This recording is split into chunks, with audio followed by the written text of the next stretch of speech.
Can you really sit here? You're not part of the family, just married in. My mother-in-law said mean things to me while we were having dinner at a fancy restaurant.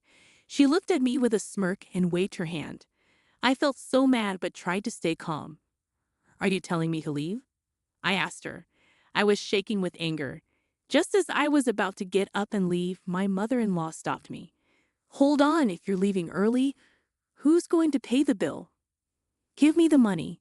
She said it with a proud look on her face. I smiled back at her and said, why should I pay for someone I barely know? My name is Maya, and I'm 29 years old. I work in an office. My husband, Tyrell, is the same age as me, and we usually have a good time together. But there's one problem, my mother-in-law. She's always trying to control me and make me do things her way.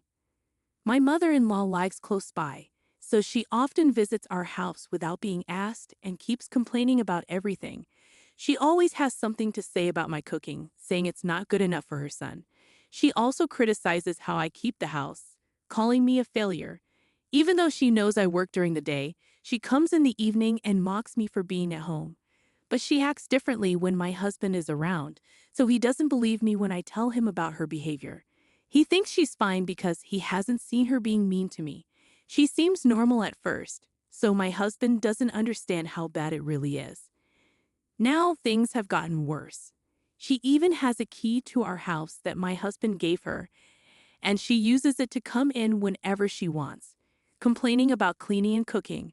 She also talks badly about me to our neighbors. It's just one thing after another with her.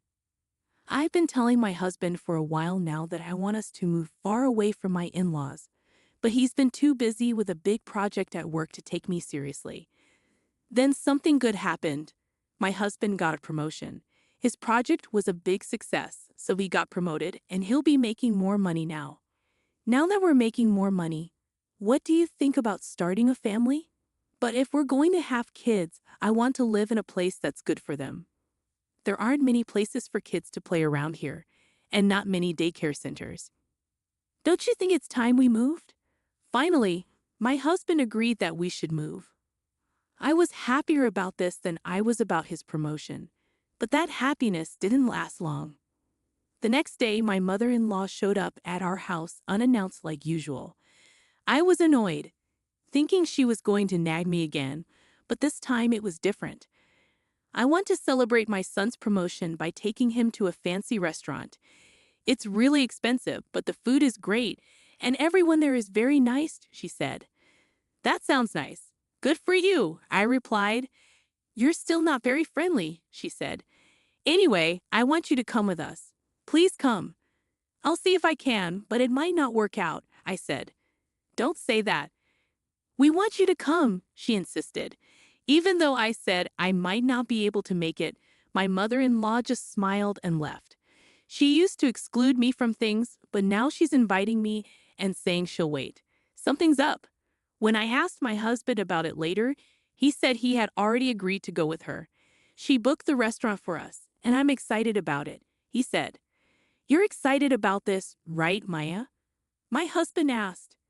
Sorry, but I'm not really looking forward to it. I'm worried about how much it'll cost at such an expensive place. I don't want to go. Just tell them I'm busy and have fun without me, I replied. Why are you being so negative? Plus, it's not just us going. My brothers and their wives will be there too. It wouldn't be right if you didn't come and celebrate with the whole family, my husband said, eager for us to go to the fancy restaurant. He really wanted me to go, even though I didn't want to. He didn't seem to listen to me anymore. If he believes his mom more than me, I'll use the voice recorder I bought online to record her being mean to me. I thought to myself, she's probably going to be mean to me at the celebration too. I'll record her and show it to my husband. If he still takes her side, I'll think about divorcing him. Making that decision made me feel a bit better. But the day of meeting my mother-in-law at the restaurant felt really sad, and I couldn't stop sighing. I didn't know my husband's brothers well. I had only met them briefly at our wedding, and I barely remembered talking to their wives beyond saying hello. When we got to the restaurant, the waiter took us to a big room. My mother-in-law, one of my husband's brothers and his wife, and another brother and his wife were already there, sitting down. The fancy food was already on the table, and there was only one empty seat. My husband looked confused and wondered if there was a mistake. Did the waiter mess up? "I'll go check," he said and left the room. As soon as he left, everyone started eating. Then my mother-in-law stood up and looked at me with a mean expression. "There's no seat for you. Why would I invite someone who just married into our family to our celebration? So here's your choice. Prove you want to be part of our family or leave and never come back. What's it going to be?" Without hesitating, I said, "No, I'm leaving." My mother-in-law looked surprised for a moment. Did she really think I would beg her to accept me as family in this situation? No chance. "Listen, if you pay for everyone's meal here, I'll accept you as part of Terrell's family. You must be upset about being treated like a stranger, so pay up and become family," my mother-in-law said. "I already told you, I'm leaving. Why should I pay for someone else's family's meal?" I replied as I walked away. Mother-in-law slammed the table and yelled, "Don't you understand? I'm trying to make you part of the family. Are you okay with being a stranger? Pay up." "No, I'm fine being a stranger. And since I'm a stranger, I'm not paying for your meal. Goodbye." Mother-in-law tried to catch up to me, but by the time she got to the door of the room from the farthest seat, I was already at the restaurant's exit. When I got home and was thinking of emailing my husband, he returned within 10 minutes. The waiter said the reservation was correct, and my mom was causing a scene. "I heard everything from my brother," he said. "I'm sorry you had to go through that. You came back quickly," I said. "It seems like she would have caused a scene if you had stayed," he replied. "How could I sit with them after they insulted my Maya?" My husband quickly understood what had happened after I left and hurriedly came back home to me. After I said I was okay being treated like a stranger, it seemed to wake up my husband's brother's wives. They used to think they had to silently endure being treated badly, but seeing me stand up for myself made them realize they could too. They both left and their husbands quickly followed. I expected my mother-in-law to complain, and sure enough, the phone started ringing nonstop within 3 hours. I ignored it, but it was so loud that I had to block the calls. Then I got a call from an unknown number. "Hi, sorry for calling so late. Is this Maya's phone?" The person on the other end said he was a police officer from the nearby police station. He told me that after everyone left, my mother-in-law tried to eat and then wanted me to pay the bill later, but the restaurant didn't want to deal with her after the scene she caused. They refused to let her pay later, thinking I wouldn't come back after leaving so angrily. My mother-in-law then called me to come back and pay, but I ignored all her calls.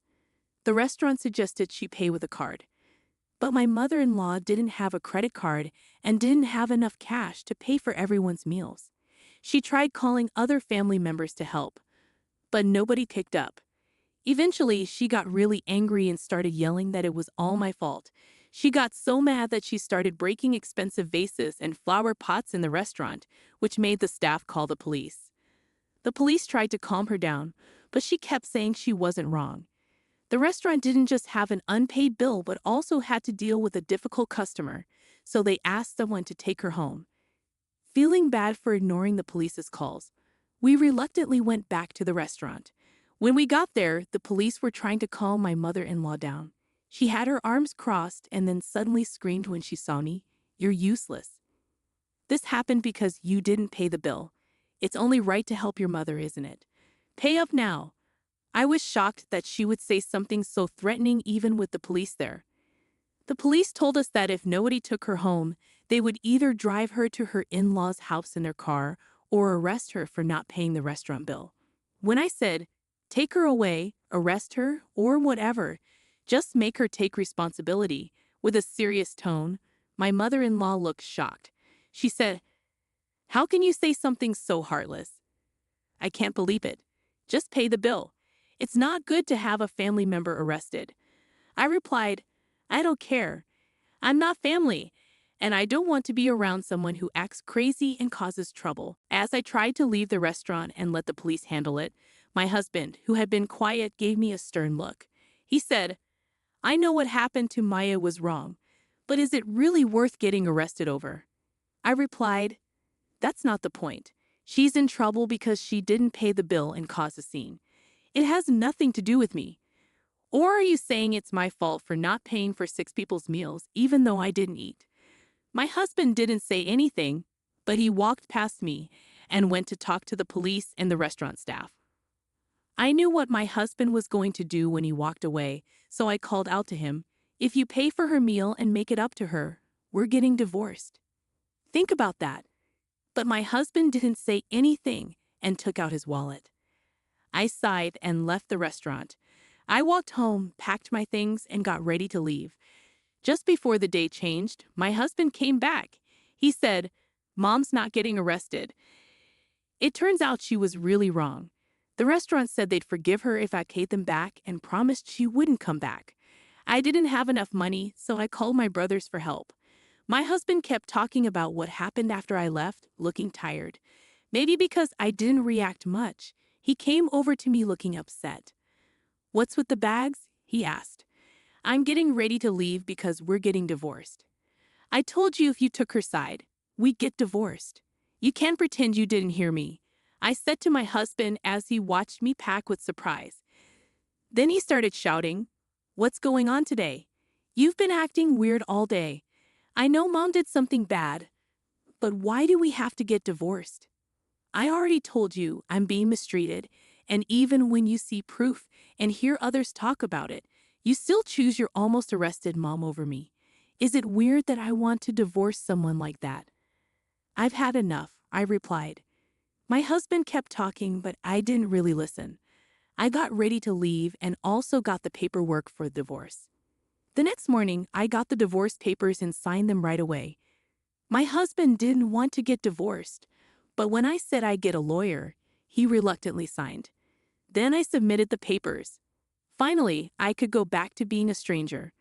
Later, my husband moved out and went to live with his parents. He used to rely on me for most of the housework, so without me, the house became a mess.